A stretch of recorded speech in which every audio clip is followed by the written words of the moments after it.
I looked around my shoulder, I saw this light in the distance just like appear out of nowhere, flash 3 times, and then disappear.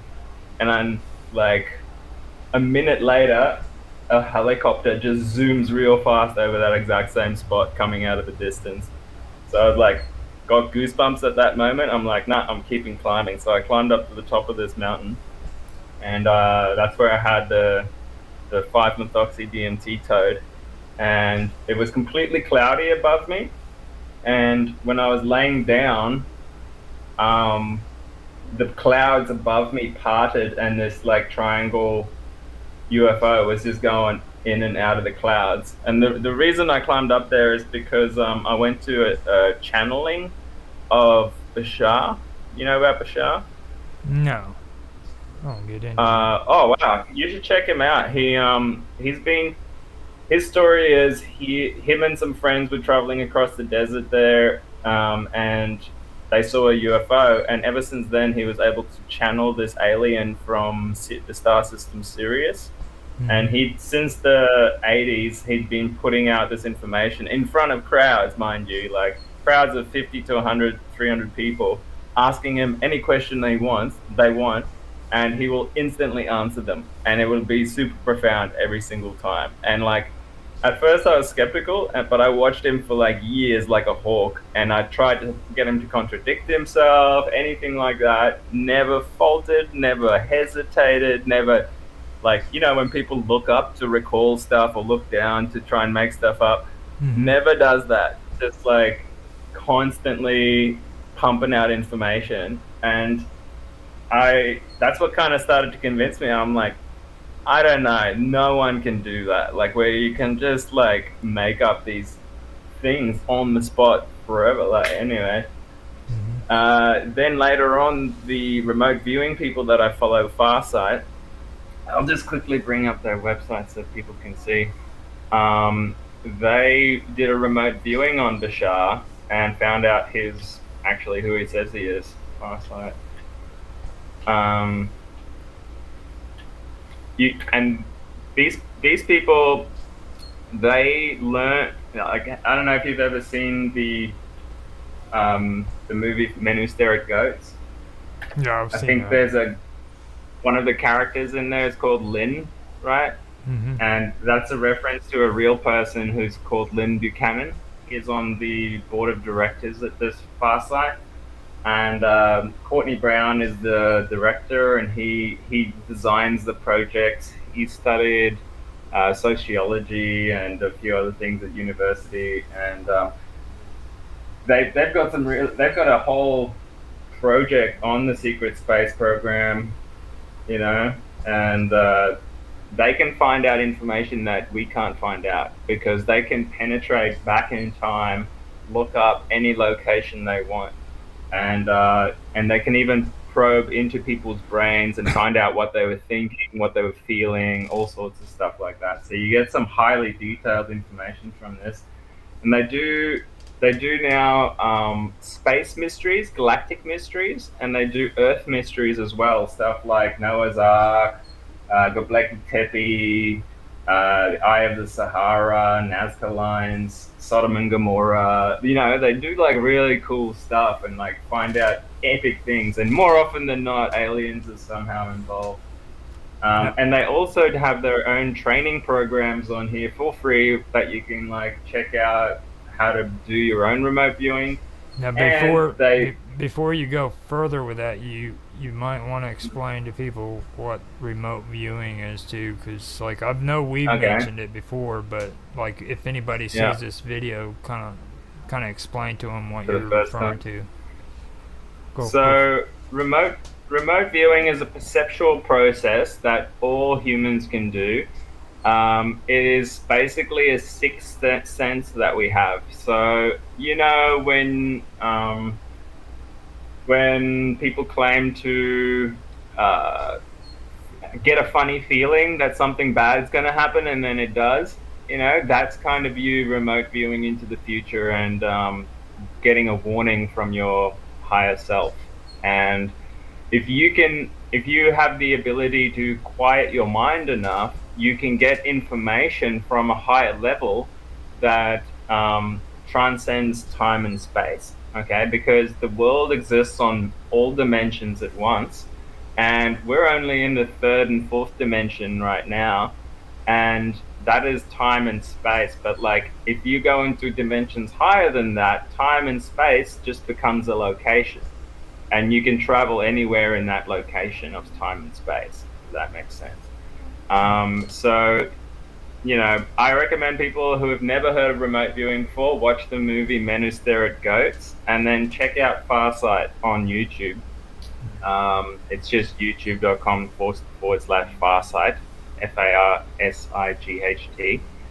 And Courtney Brown there, he's really good at explaining this kind of stuff and like talking about the different types of projects they do. It is fascinating stuff.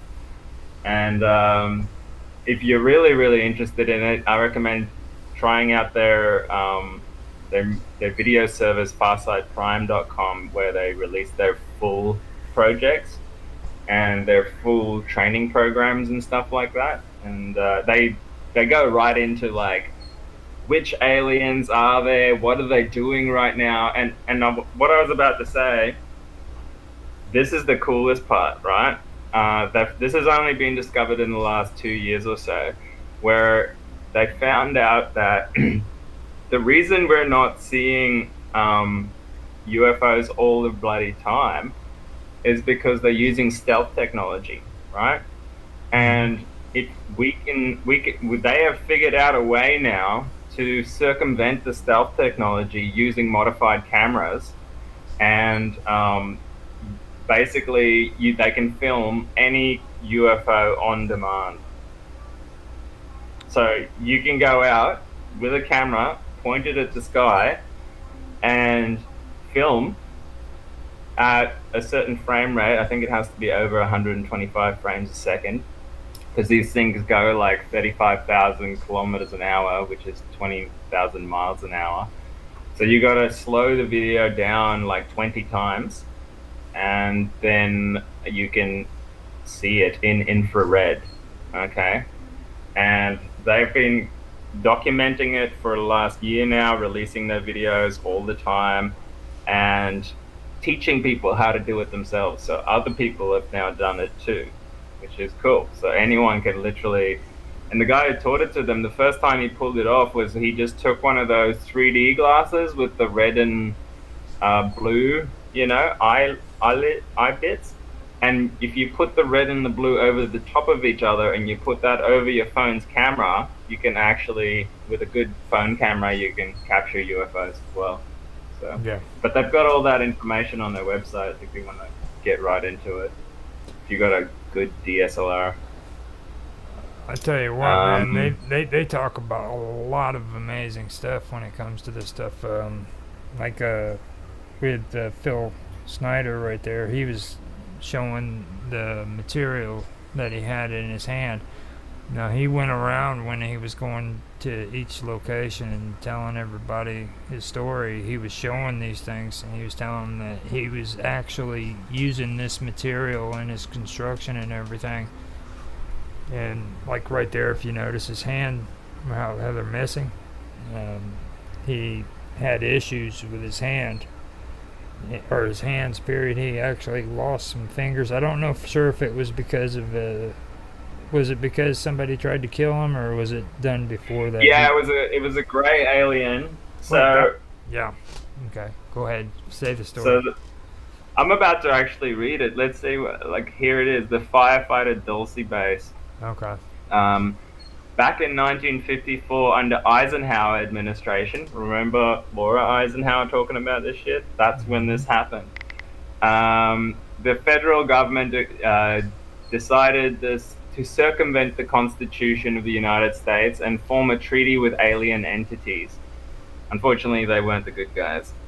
It was called the 1954 Grenada Treaty, which basically made the agreement that aliens involved could take a few cows and test their implanting techniques on a few human beings, but that they had to give details about the people involved. Slowly, the aliens altered the bargain, and they decided they wouldn't abide by it at all. because they weren't the good guys. Right. Back in 1979, it was the reality that the firefight at Dulce occurred quite by accident. I was involved in building an addition to the deep underground military base at Dulce, which is probably the deepest base. It goes down 7 levels over 2.5 miles deep. At a particular time, we had drilled 4 distinct holes in the desert, and we were going to link them together and blow out a large section at a time. My job was to go down the holes and check the rock samples and recommend the explosive to deal with the particular rock. As I was headed down there, we found ourselves amidst a large cavern that was full of outer space aliens, otherwise known as large greys. I had shot 2 of them. At the time, there were 30 people down there. About 40 more came down after this started, and all of them got killed. We had surprised the whole underground base of existing aliens. Later, we found out that they had been living on our planet for a long time, perhaps millions of years, which means they've technically been here longer than us, folks. This could explain a lot of what is behind the theory of ancient astronauts. Anyway, I got shot in the chest with one of their weapons, which is a box on their body that blew a hole in me and gave me a nasty dose of cobalt radiation. Mm-hmm. I have had cancer because of that. I didn't really get interested in UFO technology until I started work at Area 51, north of Las Vegas. After about 2 years recuperating after the 1979 incident, I went back to work for Morrison and Hudson, EG&G, and other companies. At Area 51, they were testing all kinds of particular spacecraft. How many people here are familiar with Bob Lazar's story? He was a physicist working at Area 51 trying to decipher the population factor in some of these craft. Propulsion factor. Lazar's story was really interesting. There's a really good documentary out on it on Netflix now that Jeremy Corbell made. I recommend checking that out. Did you see the one that they posted out on YouTube a few years back? The documentary? Possibly. I've watched a lot of Lazar stuff. But what was interesting to me is the recent ones where the stuff he was talking about like 20 years ago, and people were calling him crazy, have now come out to be real. Mm-hmm. You know, they found the little devices and things that he was talking about. So that's I love it when that stuff happens. Well, the thing that gets me about Lazar is everybody makes it out like he was trying to do it for some reason, and they don't understand. He never wanted the publicity. I mean, he despises it even to this day. He doesn't want people to bug him at his house and ask him about the aliens and shit like that, you know? Yeah.